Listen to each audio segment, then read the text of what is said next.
Hi, and welcome to Board Basics. My name is Sherry Lawson. I am the Director of Special Projects at Community Development Professionals. And I'm David Dawson, Senior Project Specialist with Community Development Professionals. The Board Basics training is brought to you by Community Development Professionals, whose mission is partnering with organizations to grow and nurture viable communities. We do that through working with the four major stakeholders in the community: educational institutions, nonprofits, businesses, and government. Because we believe, along with the residents of the community, these four key stakeholders make up a viable community. With the nonprofit angle, we have our CDP Bridgeworks program, which is a program of community development professionals designed to build the capacity of faith-based and community-based nonprofits. We're going to start off by just talking a little bit about our philosophy of organizational development. Basically, there are 6 key components to nonprofit organizational development. Those components are legalities, board governance, image development, resource development, strategic planning, and program development. You'll notice on the screen that these come together in a circle format. It's a good visual image to say that if any one area of these is less developed than others, you feel that just as you would a puncture in a tire as you're rolling down the road. So it's important for each one of these 6 key areas to be in balance. Today, we're going to be talking obviously about board governance. Well, let's get some background information about our boards. A corporation, whether for-profit or not nonprofit, is required to have a governing board of directors. All nonprofit corporations are responsible to the public, like for-profits are responsible to their shareholders. The board of directors is a representative of the public. Members of the governing board have certain legally required fiduciary duties, including duties of care, loyalty, and obedience. And if you don't know what that is at this time, we will be talking a lot about that later on throughout the training. Boards can be operated under a variety of models. Boards tend to evolve over time. Some additional facts: most organizations do not educate their board members. Most board members are unaware of their legal and ethical responsibilities. So what is a board? Basically, a board is a group of people charged with the responsibility to govern a corporation. And we'll say again, all nonprofits are required to have a board of directors. It's also important to note that the legal authority of the board is vested in all of the board members, not in any individual board member. Oftentimes, nonprofits start with the passion of an individual person. Sometimes we refer to that person as the founder of the organization. And in many cases, there is a tendency to think that the founder of the organization has more authority than other board members. That's not the case. The board of directors governs the corporation as a body. Your bylaws will outline how votes are made. Typical language is a 3/4 majority vote. And so, in which, again, no one person has more authority than anyone else. Take a moment now and just think about why it was that you joined your board.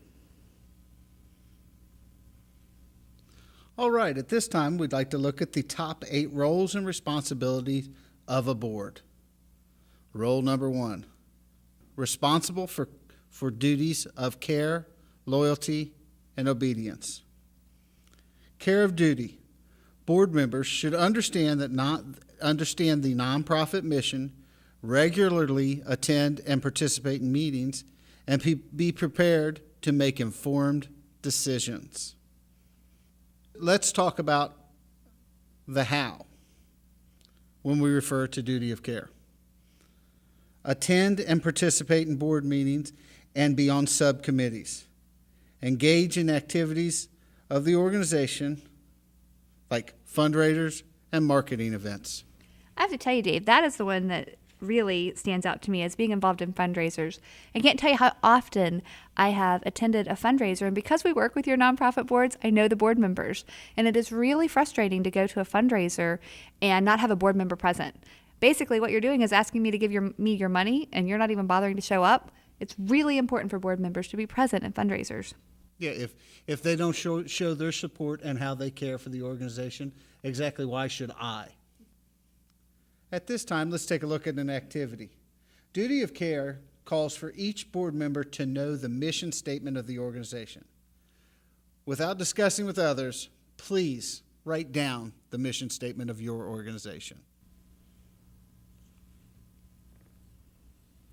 Next, we're going to talk about duty of loyalty.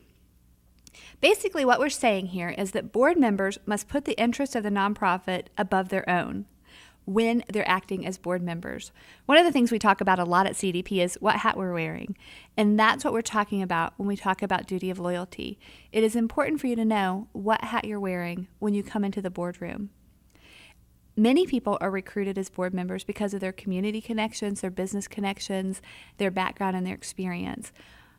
What duty of loyalty requires is that when we come to make decisions for this organization, that we're putting the best interest of this organization ahead of our own choices. For instance, if we have on our board member hat and we're in the boardroom, but we're also a, let's say, business owner in the community who owns a concrete company, and what we're discussing is redoing the driveway of the organization. It is not in the best interest of the organization for me as a board member and a contractor for me as a board member to be paid to do that work. And so duty of loyalty would require me to step back, maybe not take that job for my company, and to put forward what is best for the organization. So that's what we're talking about here when we talk about duty of loyalty. We're promoting the best interest of the organization at all times. Now, with that example, Sherry, if I can add, it's very interesting. People will say, well, I have a board member who has volunteered that or donated that. Anything that someone wants to do at no cost is not a problem. The key in this situation is when funds are going to be exchanged from the organization to the board member, we want to make sure that those areas do not come about because it can only allow people to question the integrity of the board. Often what I hear in trainings is someone will say, but you can recluse yourself from the vote. And the reality is you can. There are certain ways that you can go about doing that cover the conflict of interest situation. But really what the word from the government these days is avoid even the appearance of a conflict of interest situation. And so that's why it really is better just to choose that duty of loyalty and do what's best for the organization, and don't be hiring your board members to do jobs. So, and that's what we're talking about here at the bottom of the slide too, avoiding conflict of interest situations. Now let's talk about duty of obedience. Board members should be faithful to the nonprofit's purpose, follow the organization's governing documents, such as bylaws and policies and procedures, and strictly follow local, state, and federal nonprofit laws. In doing this, we should report name or address changes to the Ohio Secretary of State and Attorney General. It's amazing to me how many organizations we work with who do not know who their statutory agent is. When you become a nonprofit, you assign a statutory agent. Basically, your statutory agent is the person who's receiving all communication from the Secretary of State. There are a lot of times that nonprofits appoint that, don't know who that was, and there are communications going out to somebody's house that nobody knows about. So it's really important that you know your statutory agent. If you don't, you can go to the Secretary of State's website and it'll give you that information, but you want to make sure you keep that current. Another responsibility we have to look at in this area are the withholding of taxes from employees' paychecks. We are responsible as a board to make sure that we're following any laws out there that govern our organization. We also need to ensure that the organization is properly insured. We're not just talking about liability insurance. There's directors or officers insurance. All these types of things need to be reviewed on a regular basis to make sure you're current and the most up-to-date coverage that you can possibly have to protect your organization. And my guess is, as we get through the next sections about your legal responsibilities, many of you are going to really want directors and officers insurance. Okay, we're moving on to role number 2. And that is that the board establishes plans for the organization. Often, one of the questions that comes to us is, whose role is it? What is this, a staff role? Is this a board role? One of the best ways to look at it is the board's role to plan for the organization, and then it's the staff's role to implement those plans. Some of the plans you want to have in place as a board, you need a strategic plan, a 5 to 10 year outlook on where your organization is going. An image development plan.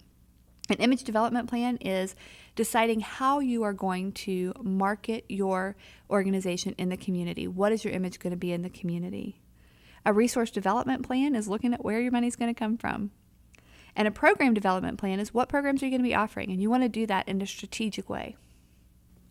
The third role that we're going to look at today is determine the organization's mission and purpose. What are we here to do?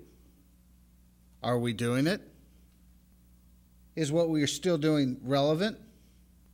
Should our mission or purpose be updated? These are all questions that you as a board need to ask yourselves to make sure what you're doing is still relevant and vital to your community.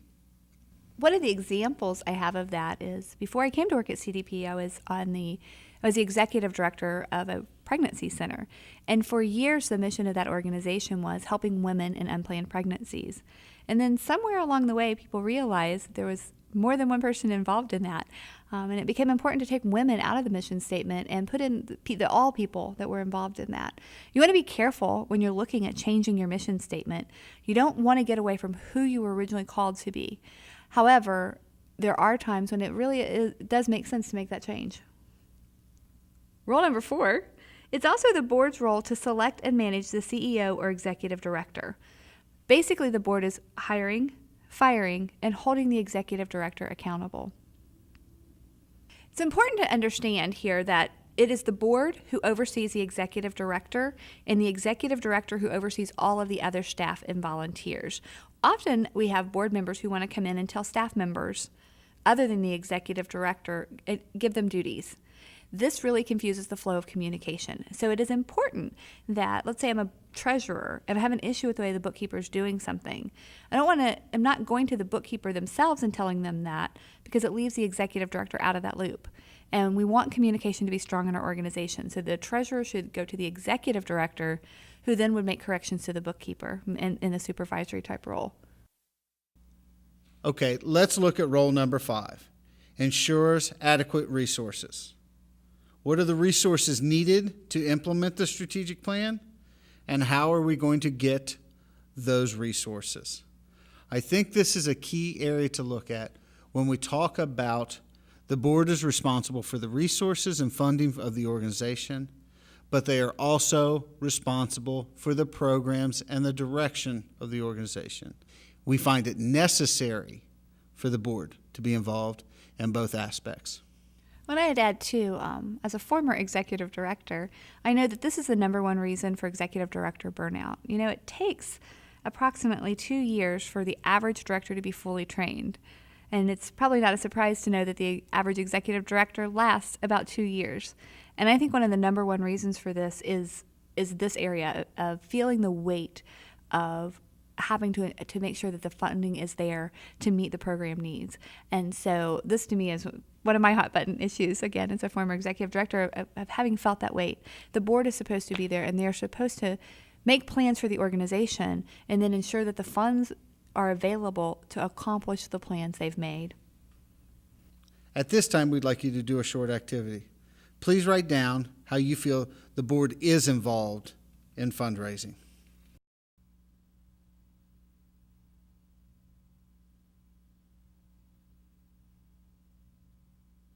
Role number 6, determine and monitor the organization's programs and services. It is important for the board to be involved in monitoring the programs and asking the relevant questions. Are the programs and services we offer effective?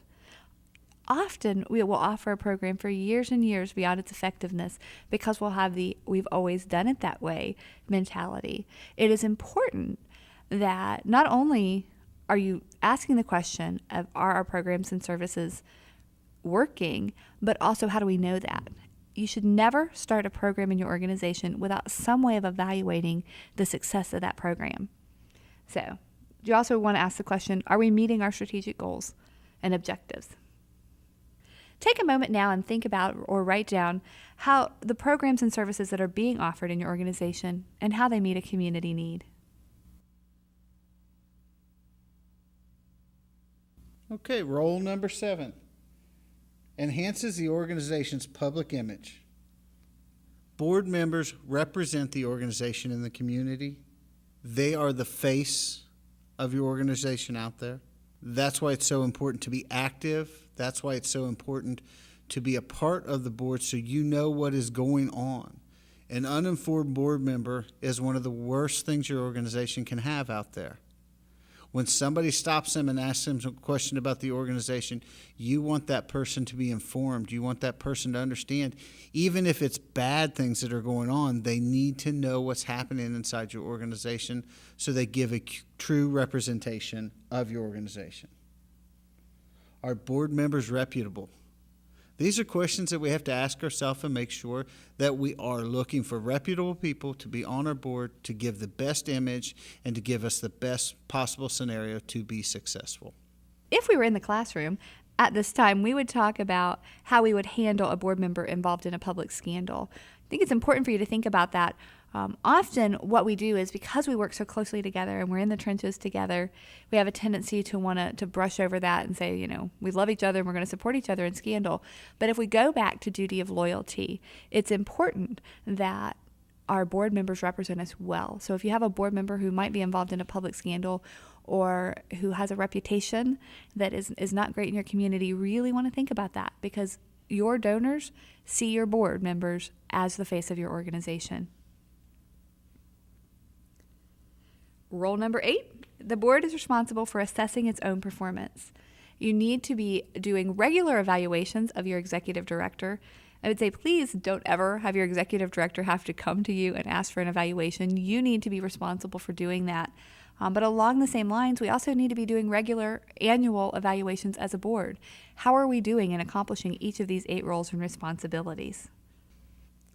When we talk about self-evaluation right now, do not be afraid of the negative. You have to look at any weaknesses that you have so you can go on and develop them. One company that I look at right now that I feel has just done an excellent job is Domino's Pizza. They came out not too long ago and said, wow, you told us our pizza is so bad it doesn't even matter how cheap we make it, you're not going to buy it anymore. So what did we do is we went back, we reformulated everything, and we feel we've made a better product. Now we want to put that out to you. They didn't run away from the negative. They admitted to the problems that they had. They addressed those problems. They fixed those things and made their organization better. Now, if you go and look at Domino's Pizza sales, it has skyrocketed in the last several months. So don't be afraid of the negatives. Don't be afraid of situations that you may need to address. You have to meet those head on, or they're only going to get worse.